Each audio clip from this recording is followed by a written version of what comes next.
குழந்தைங்களுக்கு வந்து என்ன மாதிரி டென்டல் ப்ராப்ளம்ஸ் வரலாம், என்னெல்லாம் டென்டல் ப்ரொசீஜர்ஸ் பண்ணலாம் அப்படின்னு இந்த வீடியோவில் பார்க்க போகிறோம்.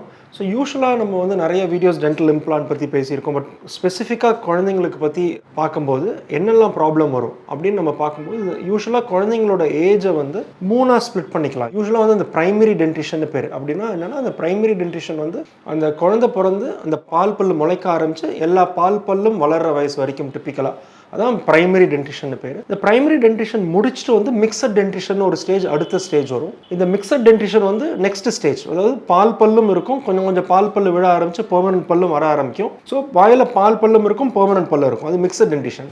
இது முடிச்சுட்டு அடுத்த ஸ்டேஜ் வந்து பெர்மனன்ட் டென்டிஷன். அதாவது வந்து அந்த குழந்தைங்க வந்து டீனேஜ் பருவம் வரும்போது பெர்மனன்ட் டென்டிஷன் வந்துடும். ஸோ இதை பற்றி நம்ம இந்த வீடியோவில் பார்க்கலாம். வணக்கம், என் பேர் டாக்டர் அருண். பேர்ல்ஸ் பல் மருத்துவமனை, சென்னை ராஜா அண்ணாமலைபுரத்தில் 2001 நடத்திட்டு இருக்கோம். இந்த சேனல் இன்னும் சப்ஸ்கிரைப் பண்ணலைன்னா பேர்ல்ஸ் டென்டிஸ்ட்ரி சேனல் அவசியம் சப்ஸ்கிரைப் பண்ணுங்கள்.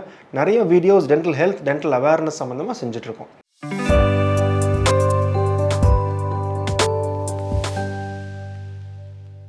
ஸோ நம்ம பார்க்கணும்னா நம்ம 3 ஸ்டேஜாக நம்ம வந்து ஸ்ப்ளிட் பண்ணிக்கிட்டோம் இல்லையா? Primary dentition, mixed dentition, permanent dentition 3 ஸ்டேஜாக ஸ்ப்ளிட் பண்ணிட்டோம். குறிப்பாக வந்து நம்ம பிரைமரி டென்டிஷன் வந்து என்னென்னா யூஸ்வலாக அந்த குழந்தை பிறந்ததுலேருந்து ஒரு 3 வயசு வரைக்கும் ப்ளஸ் முதல் பால் பல், இந்த பால் பல் கொஞ்சம் கொஞ்சமாக ஒவ்வொரு பால் பல்லாக வளர ஆரம்பிக்கும். 20 பால் பல் மொத்தமாக இருக்குது.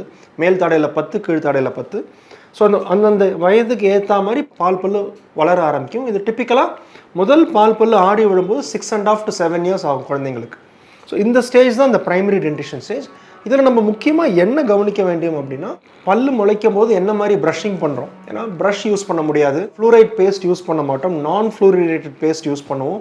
ஸோ என்ன மாதிரி ப்ரஷிங் பண்ணணும், என்ன மாதிரி பேஸ்ட் யூஸ் பண்ணணும். குழந்தைங்களுக்கு வந்து அந்த பால் கொடுக்கும்போது எஸ்பெஷலி வந்து ராத்திரி தூக்கத்தில் எழுந்து பால் குடிக்கும் போதோ ஆர் வேறு ஏதாவது அந்த உணவுப் பொருட்கள் தூக்கத்தில் எழுந்து சாப்பிடும்போதோ அந்த பாலோ அந்த உணவுப் பொருட்களோ பற்களை மாட்டி பற்கள் இனிஷியல் சொத்த வரத்துக்கான வாய்ப்பு இருக்குது இந்த ஏஜில், எஸ்பெஷலி இந்த ஏஜில். ஸோ இது 2 தான் வந்து ரொம்ப ரொம்ப முக்கியம். என்ன மாதிரி ப்ரஷிங், என்ன மாதிரி பேஸ்ட் யூஸ் பண்ணுறது, அண்ட் பால் பற்களை வந்து எப்படி வந்து சொத்த வராமல் எப்படி நம்ம காப்பாற்றுறதுன்னு தான் இந்த ஏஜில் பார்க்கணும். ஸோ ஃபஸ்ட்டு நீங்கள் பார்த்தீங்கன்னா அந்த குழந்தை பிறந்த அந்த இனிஷியலாக அந்த 6 months to 1 year வந்து டிப்பிக்கலாக வந்து ஒரு சாஃப்ட் கிளாத் மூலமாக பற்களை க்ளீன் பண்ண முடியும். சாஃப்ட் கிளாத்தை வெட் பண்ணிவிட்டு ஸோ அந்த பற்கள் மேலே இருக்கிற அந்த டெபாசிட்டை வந்து க்ளீன் பண்ணலாம் இனிஷியலாக.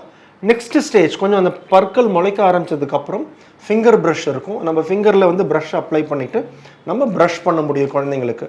இது ரொம்ப முக்கியம். இந்த ரெண்டுமே, இந்த சாஃப்ட் கிளாத்தாக இருக்கட்டும், ஃபிங்கர் ப்ரஷ்ஷாக இருக்கட்டும், பேஸ்ட் யூஸ் பண்ண வேண்டிய அவசியம் கிடையாது. அந்த வாட்டரில் வெட் பண்ணி பற்களை க்ளீன் பண்ணால் போகிறோம். முக்கியமாக இந்த குழந்தைங்களுக்கு வந்து இன்னும் கொஞ்சம், அதாவது 1.5 to 2 years ஆகும்போது வந்து ஃப்ளூரைடு இல்லாத டூத் பேஸ்ட் யூஸ் பண்ணுற மாதிரி இருக்கும். ஏன் ஃப்ளூரைடு இல்லாத டூத் பேஸ்ட்? குழந்தைங்களுக்கு வந்து வாயை ரின்ஸ் பண்ணி துப்ப தெரியாது. ஸோ அதிகமாக வந்து நம்ம ஏதாவது வாயில் பேஸ்ட் வச்சா குழந்தைங்க வந்து முழுங்கிடுவாங்க. ஸோ இது முழுங்கும்போது அதிக ஃப்ளூரைடு உட்கொண்டால் அதனால வர ப்ராப்ளம் வரும். நெக்ஸ்ட் ஸ்டேஜ் எடுத்திங்கன்னா ஒரு 3.5 to 4 years குழந்தைங்க வந்து தானே ப்ரஷ் பண்ண ஆரம்பிச்சிருவாங்க. ஸோ தானே ப்ரஷ் பண்ண ஆரம்பிக்கும் போது குழந்தைங்களுக்கான பேஸ்டில் வந்து பாதி ஃப்ளூரைட் தான் இருக்கும். யூஸ்வல் அடல்ட் ஃப்ளூரைடை கம்பேர் பண்ணும்போது சில்ட்ரன்ஸ் பேஸில் வந்து half of the fluoride content தான் இருக்கும். முக்கியமாக மானிட்டர்ட் ப்ரஷிங் பண்ணணும். அப்படின்னா மானிட்டர்ட் ப்ரஷிங்னா என்ன? ஸோ இதர் அவங்க அப்பாவோ அம்மாவோ அவங்க குழந்தைங்க ப்ரஷ் பண்ணும்போது சரியான முறையில் ப்ரஷ் பண்ணுறாங்களா, எல்லா பற்களில் உள்ள எல்லா பகுதியிலையும் ப்ரஷ் படுதா, அண்ட் பேஸ்ட்டை வந்து ஒழுங்காக ரின்ஸ் பண்ணி ஸ்பிட் பண்ணுறாங்களா, இதுதான் மானிட்டர்ட் ப்ரஷிங். ஸோ இந்த மானிட்டர்ட் ப்ரஷிங் அவசியம் பண்ணுற மாதிரி இருக்கும். ஸோ ஏர்லி ஸ்டேஜில் வந்து இது ரொம்ப ரொம்ப முக்கியம். ப்ரஷிங் வந்து ரொம்ப ரொம்ப முக்கியம். குறிப்பாக ஏன்னா குழந்தைங்களுக்கு வந்து யூஸ்வலாக ஒரு டாக்டர்னாலே பயம் இருக்கும், டென்டல் கிளினிக் போனால் பயம் இருக்கும். ஸோ இந்த 1.5 to 2 years வந்து இனிஷியல் ஸ்டேஜில் போய் நீங்கள் அந்த ஒரு டென்டிஸ்ட்டை பார்க்கும்போது ப்ராப்ளமே இல்லாமல் ஒரு ரெகுலர் செக்கப் மட்டும் பண்ணும்போது என்ன ஆகும்னா அந்த ஒரு பயம் இல்லாமல் இருக்கும். ஸோ ப்ளஸ் ரெகுலராக ஹைஜீன் என்ன பண்ணணும்னு சொல்லி கொடுப்பாங்க. ரெண்டாவது, சொத்தை வராமல் இருக்கிறதுக்கு வந்து அந்த ராத்திரி மில்க் குடித்தா ஒரு சிப் ஆஃப் வாட்டர் கொடுக்கணும். அந்த ஏப்பம் வர வச்சுட்டு குழந்தைய தூங்கப்படணும். அண்ட் ப்ரஷிங் சொன்னேன் இல்லையா, மார்னிங் ஒன்ஸ் நைட் ஒன்ஸ் அவசியம் ப்ரஷிங் பண்ணணும். உணவு என்ன கொடுத்தாலும் உடனே ப்ரஷ் பண்ணணும், இல்லைன்னா ரின்ஸ் பண்ணணும். இது பண்ணாலே வந்து இனிஷியல் சொத்தை வராமல் இருக்கும். ஸோ இந்த ப்ரைமரி டென்டிஷனில் வந்து குழந்தைங்களுக்கு வந்து பல்லில் ப்ராப்ளம் வராமல் இருக்கிறதுக்கு இது 2, ப்ரஷிங் அண்ட் டீகே வராமல் இருக்கிறதுக்கு.